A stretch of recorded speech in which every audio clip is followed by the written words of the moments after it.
Hello students, welcome back to class on object oriented concepts. So the next topic is about two control statements. Here we are going to study about the if followed by some conditional statements. First one is about the if statement.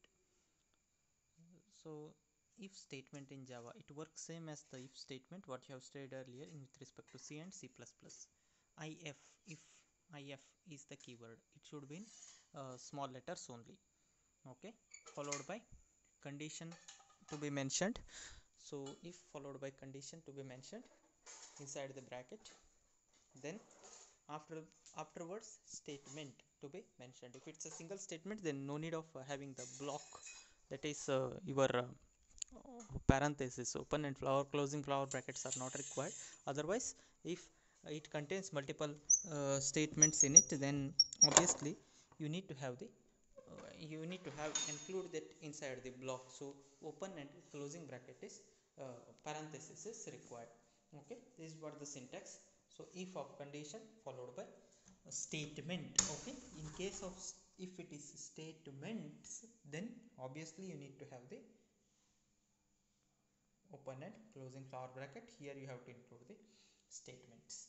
Okay, if the condition is true, then only body of if will be evaluated. If the condition is false, then nothing will be evaluated from here.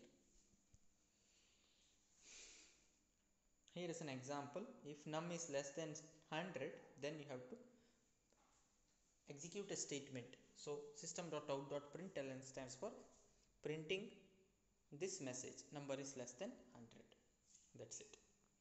Okay, normally along with the condition we are using these operators. So less than, greater than, equal to operator. Apart from that, even we are using somewhere less than or equal to, greater than or equal to, not equal to. Okay, these are also the operator category we are using along with if statement or condition statement.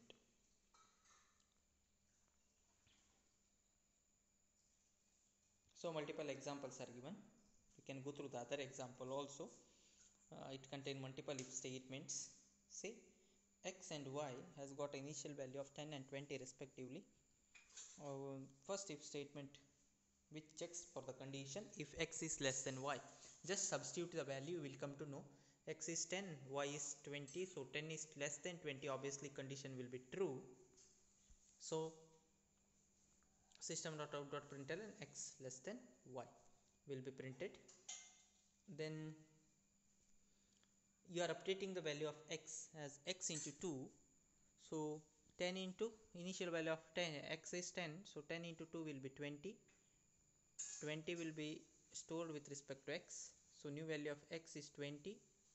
Now you are equating this with comparing it with y. So 20 will be compared with 20, obviously condition is true, so x is equal to y. This statement will be printed.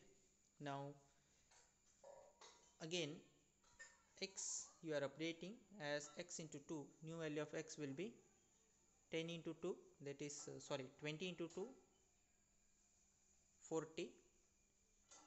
X greater than y, so 40 greater than 20, x greater than y, correct, 40 greater than 20.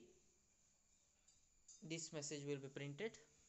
Now you are including one more if statement, x equal to y. So 40 is equal to 20, which will be obviously false. So this printf statement will not be displayed. Okay, for your sake of convenience it is written, you won't see this.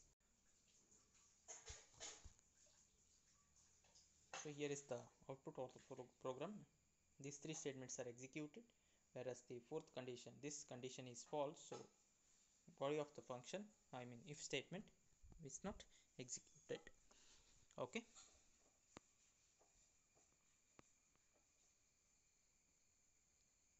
next is about the for loop. You are again familiar with the loop. There are three types of loops we have discussed so far in the previous subjects like C and C++. So they are for loop, while loop and do while loop.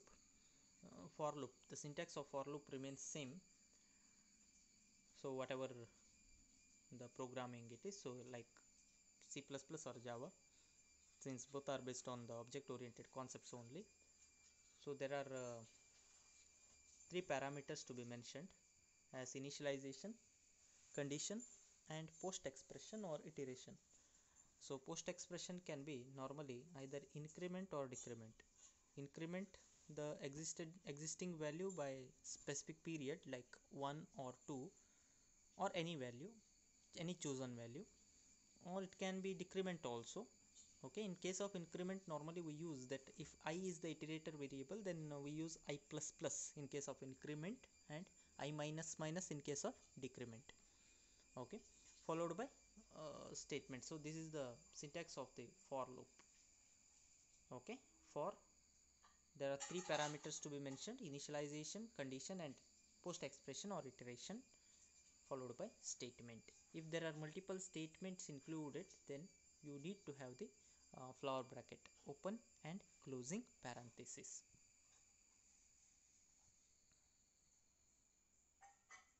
Here is the example.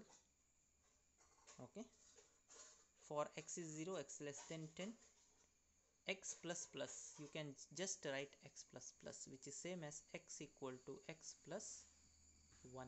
Okay, so value of x at each iteration is printed. How many number of times? See here, for 10 times. 0 to less than 10, that means 0 to 9. 10 times it is, value of x is printed. Okay, so these are the two conditional statement we are discussing here. Follow later on in the next sessions we'll be discussing the different kinds of statement, conditional statements as well, because we have if else statement, nested if statement, then we have switches. Okay, then other forms of loop like while, do while and all.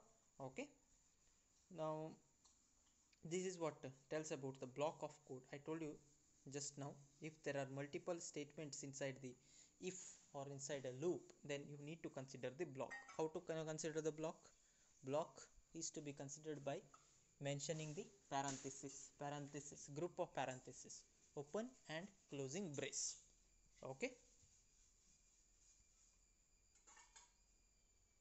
say here multiple statements are there inside if, so x and y, hence it is included inside the parenthesis.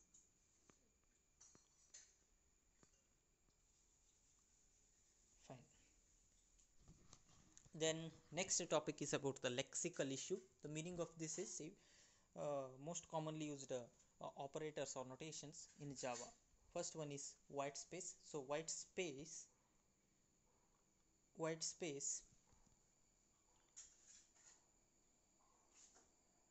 it's a character. Okay, it is considered as a character.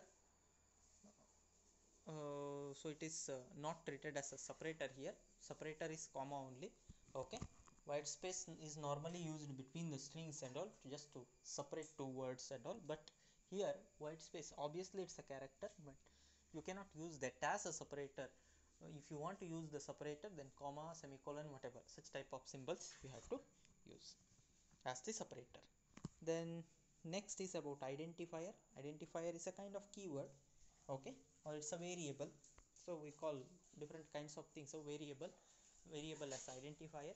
So here declaration of variable, as you are aware of, so variable should be it should be it should be having alphabets only, even it can have the numbers, but alpha numeric it can be. So first letter should be alphabet, should be an alphabet, followed by it can have any number of letters or digits. Okay, it cannot start with a digit, that you should be aware of. Okay, and it allows us to use the characters like underscore and all. Okay, but if you write like this is okay, this is okay, in this case you will get an error, because white space character, there's an issue, you cannot just give the white space, okay, in between. So if you want to use sub underscore as a separator for this word, however it is treated as a entire word. Okay,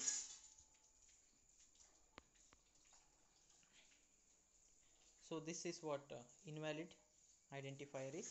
Item, so hyphen is not allowed.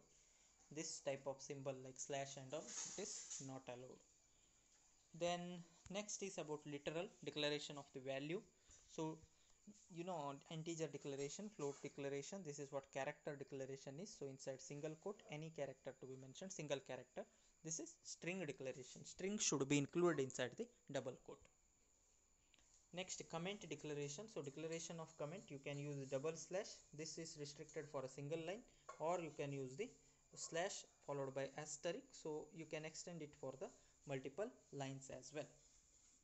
Okay, then various kinds of separators we have, like comma, brackets, parenthesis we call it as braces, then brackets, semicolon, comma, dot or period.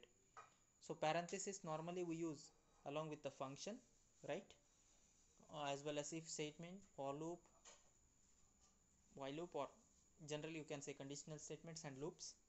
Then braces are used for the blocks, declaration of the block. Okay, or declaration of a module along with the functions, along with the function body, yeah, along with the conditional statement body and all. And this type of bracket is used for array declaration, right. The semicolon normally used as a terminator for end of line, right. Comma is used as a common separator between two variables or identifiers. Then a dot or period, which is used for accessing the members through object. Just recall the object declaration and accessing member from the class or structure using dot operator, right. These are all comes under the category called as separator. Next we have keywords. There are over 50 of keywords, more than 50 keywords available in Java. So some of the most commonly used keywords, and you are familiar with the keywords like continue, go to, break, switch, int, float, double, char, string. Okay, then public, protected, private, this, void, switch, exit, extends, enum, finally, go to, new, and so on, package and so on. Okay, we'll be discussing most of them and we'll be using most of them later on. Okay, fine. Let us discuss about the data type and variables in the next session. Thanks for watching. See you in my next video.